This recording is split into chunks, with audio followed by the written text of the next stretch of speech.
I used to think I was bad at English. Not just needs work, I mean bad.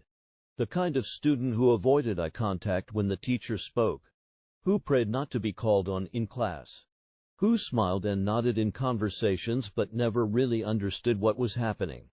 And it wasn't for lack of trying. I studied hard. I memorized words. I passed exams. But I couldn't speak.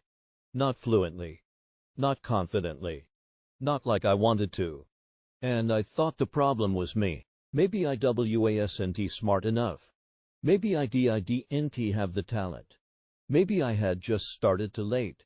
But that wasn't the truth. The truth is, I was making mistakes. Not the kind you can see in a grammar exercise, but the kind you make in your mindset, your habits, your daily approach. Invisible mistakes. Repeating for years. And they were slowly killing my progress. This is not a tips and tricks video. This is a confession. This is what I wish someone had told me when I started. These are the 12 biggest mistakes I made learning English. And how I finally fixed them. It started with a notebook. A thick one. Neatly organized. Every word had a translation. Every night, I'd open my book and read through my vocabulary list. It felt productive. It felt like progress. Until someone actually spoke to me in English. And I couldn't reply. I knew the words. But I didn't know how to use them. I could remember environment, but not say I enjoy working in a quiet environment. I knew increased but couldn't say our sales increased last month. Because I didn't learn phrases. I learned pieces. Puzzle pieces with no picture. It hit me when I watched a simple YouTube vlog. The host said, "We were heading out to grab a bite." And I had no idea what that meant. So I paused. Rewound. Googled. And that's when I realized I'd never learned to speak by memorizing word lists. From then on, I changed everything. I stopped learning words. I started learning language. Not important, but it's really important to me. Not opportunity, but this is a great opportunity for growth. I wrote full sentences. I repeated phrases I heard in real conversation. I shadowed native speakers mimicking their tone, rhythm, structure. And slowly, I began to speak. Not perfectly, but fluently enough to be understood. To feel confident. Because I wasn't speaking from a dictionary anymore. I was speaking from experience. I told myself, I'll start speaking English when I am ready. When my grammar is perfect. When I know more words. When I sound less Vietnamese. So I waited. And studied. And waited. I watched hours of videos. Read dozens of articles. Followed dozens of teachers. And said almost nothing. I was terrified of speaking. Not because I couldn't, but because I didn't want to sound bad. I didn't want people to correct me. I didn't want to make mistakes. I didn't want to look stupid. But the mistake wasn't in my accent or grammar. The mistake was waiting. The day I joined my first online speaking club, my hands were sweating. I said hello and immediately forgot the next sentence. I stuttered. I mispronounced. I apologize. But here's what surprised me.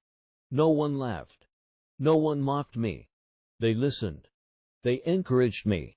And suddenly, I felt something new. Relief. Speaking didn't kill me. In fact, it made me feel alive in English for the first time. From then on, I spoke every week. I joined conversations. I made voice notes. I read out loud to myself. I didn't wait to be ready. I started scared. And that's what made me grow. If you raise still waiting, stop. Don't wait to feel fluent before you speak. Speak to become fluent. There was a time I hated being corrected. Even when people were polite. Even when they were helpful. It felt like failure. Like a red light flashing in front of everyone. Wrong. Not good enough. Try again. So I started avoiding situations where I might be corrected. I didn't ask questions. I didn't volunteer answers. I just nodded and smiled even when I didn't understand. And slowly, my fear of correction became a prison. Until one day, I met a guy named Miguel in an online conversation group. His English was worse than mine. His accent was strong. His grammar was shaky. But he was fearless. Every time he made a mistake, he would ask for correction. Was that right? Can you fix me? And people did. And he listened. And week after week, he improved. Fast. Meanwhile, I stayed quiet and stayed stuck. So I made a decision. Next time I spoke, I'd say it first. Please correct me. I want to improve. And when someone corrected my sentence, I didn't die. I didn't feel ashamed. I felt grateful. Because that's how growth happens, not by hiding your mistakes, but by confronting them. Now, I welcome correction. I even ask for it. Because feedback isn't rejection. It's a shortcut. At one point, I had 5 English learning apps on my phone. I followed 10 YouTube channels, subscribed to 3 email newsletters, and tried for different study methods in the same week. And I was overwhelmed. One teacher said, focus on grammar. Another said, ignore grammar. Just speak. One said, use subtitles. Another said, turn off subtitles. I was learning so many different things that I couldn't learn anything properly. It felt like trying to drive 5 cars at once, each going a different direction. So I made a bold decision. I chose one approach, one teacher, one method, for 90 days. And that changed everything. I stopped jumping from tip to tip. I built consistency. I followed a path long enough to see results. Learning English isn't about doing everything. It's about doing the right things consistently. Too much information can be just as bad as not enough. So now, I focus. One goal. One method. One path at a time. And I move forward with clarity, not confusion. 1 week. I made a perfect English study plan. Every morning, 1 podcast plus grammar workbook. Afternoons, shadowing videos plus journaling. Evenings, read a novel plus record myself speaking. Weekends, review flashcards plus join a speaking club. Day 1 felt amazing. Day 2 felt busy. Day 4 felt exhausting. Day 6 I quit. I didn't just stop the plan. I stopped everything. For 2 weeks, I didn't touch English. Not a word. I had burned out. Because here's the truth. Learning a language isn't about doing everything. It's about doing something and doing it consistently. After that crash, I changed my mindset. I built a minimum routine, not a maximum one. 1 podcast while brushing my teeth. 1 short message to a language partner. 1 sentence written in my journal. It felt small, but it was sustainable. And it didn't burn me out. Now I use a simple rule. If I can do it 30 days in a row, I am doing too much. Burnout taught me a hard truth. Intensity is exciting, but consistency is what actually works. For a long time, I avoided listening to native speakers. Podcasts were too fast. TV shows used slang I didn't know. YouTube videos had accents I couldn't follow. So I stuck with textbooks and learner materials. Safe, slow, easy. But here's the problem. Real English doesn't sound like textbook English. People don't speak in perfect grammar. They use contractions, idioms, fillers, emotion. And I wasn't used to that. Because I never let myself struggle through the real thing. One day, I tried watching a TV show with no subtitles. It was frustrating. I understood maybe 40%. But I kept going. Episode after episode. Week after week. That 40% became 60%. Then 70%. Then more. I didn't catch every word, but I caught the meaning, the tone, the emotion, the rhythm. That changed how I listened. Now I know. You don't have to understand everything to get better. You just have to stay in the game. For years, English was something I studied, not something I used. It lived in books and apps, not in my daily life. Then one day, I met someone who spoke 5 languages fluently. I asked him, "How did you do it?" He said something I'll never forget. "I don't study languages. I live in them." At first I didn't get it. But slowly, I started to change how I approached English. I switched my phone to English. I followed English creators on Instagram. I changed my playlists. I started talking to myself in English while making coffee.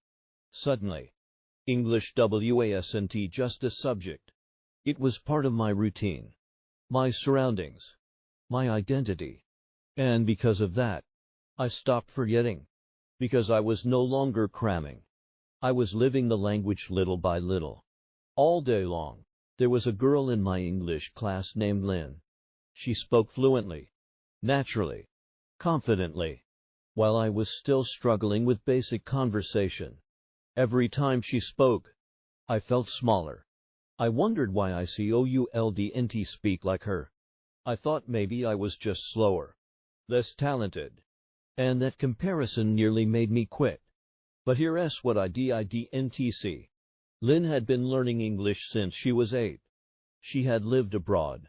Her parents spoke English at home. And me, I was starting from scratch. I was comparing my chapter to her chapter 12. It wasn't fair. And it wasn't helpful. Eventually, I stopped watching her and started watching my own progress. Was I better than last month? Could I understand things I couldn't before? Was I speaking more freely? Even just a little. That's the only comparison that matters. You versus you. Because growth isn't always fast, but it's always real if you keep showing up. I used to believe grammar was everything. I memorized tenses. Present perfect. Past continuous. Future conditional. I studied sentence structure. I took notes on passive voice. I learned irregular verbs by heart. And don't get me wrong, grammar is important. But I focused on it so much that I forgot what language is for. Grammar doesn't exist to impress examiners. It exists so you can tell your story. Ask for help. Make friends. Share a joke. I once spent 30 minutes rewriting one paragraph because I wasn't sure which tense was correct. That same day, I missed a chance to talk to someone at a cafe because I was too scared I'd get the grammar wrong. That's when it hit me. Fluent people don't speak perfectly. They speak confidently.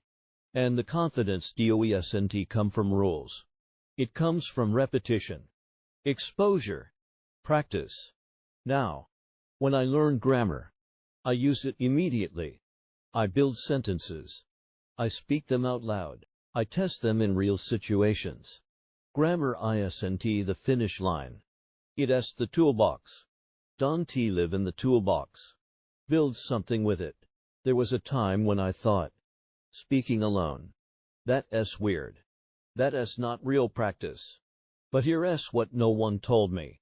Speaking alone is how you prepare for speaking with others. I started by narrating my day in English. I am walking to the kitchen. I need to wash my clothes. This meeting is stressing me out. At first it felt awkward, like talking to an imaginary friend. But it gave me fluency.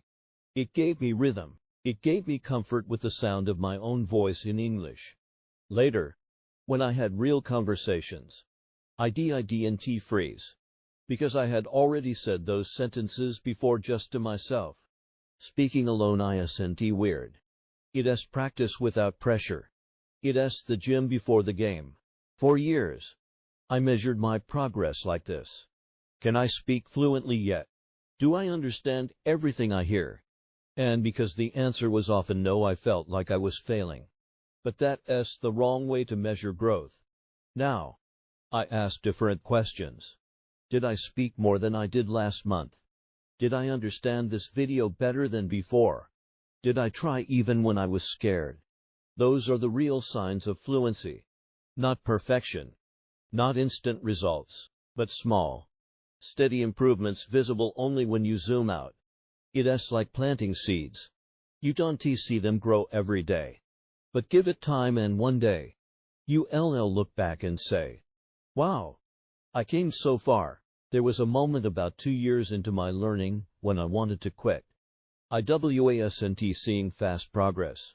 I was tired of practicing alone. I felt like English was just stress and pressure. But then I remembered something. When I started, it wasn't about perfection. It was about connection. I wanted to travel freely. I wanted to watch movies without subtitles. I wanted to make friends across the world.